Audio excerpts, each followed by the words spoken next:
You know, when you look at the Senate signed and writing up legislation and making it into law, hand it down to the Congress and the Congress pass it, then it goes to the President Joe Biden and he signs it.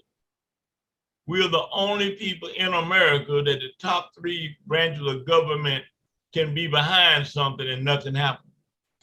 And what we understood was we knew at the very first time when they turned it over to Tom Vilsack, I personally told Senator Raphael Warnock down here in Georgia that if you don't put an ombudsman in place and put that man or woman over that and have them to pay out, pay the black farmers in the next 30 days, it'll never happen.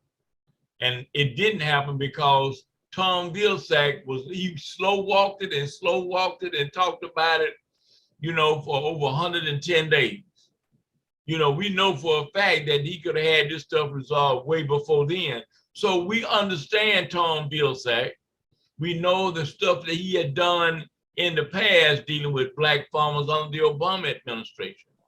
That's why I tell a lot of them now that was saying we don't want to make a black president look bad and talk about Vilsack. He was the grand wizard then and he's still the grand wizard now. You know, this man hates black folk and ain't gonna do nothing about it. It was disturbing for me to listen to Senator Raphael Warnock and Cory Booker, knowing that it's $750 million there in section 1006 for direct payments to black farmers that have suffered past discrimination. And that covers just about all of the pig foot farmers. But he said, we don't want to start paying black farmers because white farmers may file a lawsuit. That is no excuse not to do the right thing. That's no excuse not to do the right thing, you know? And the other thing too is that they had them broke it down. Originally, it started out that we was gonna get our actual damages. Then they got to say, well, we'll just pay each other farmers $1 million. Now they brought it down to 500,000. Now Tom Vilsack is approaching the Equity Commission and telling these black folks to break it down to $250,000.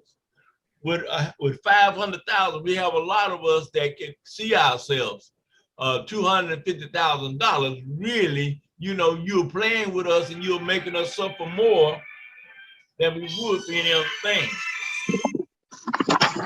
Excuse me, I had to get rid of my cell phone for a minute. And the problem of it is that these people, Democrat as well as Republican, these people do not want us to return to us almost 1 million acres of land. You know, reason why it's a bunch of BS, you're gonna take $75 million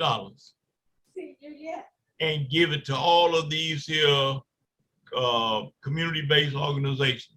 Not one penny is gonna go to help black farmers.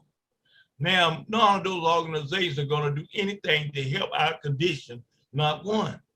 They don't help black farmers.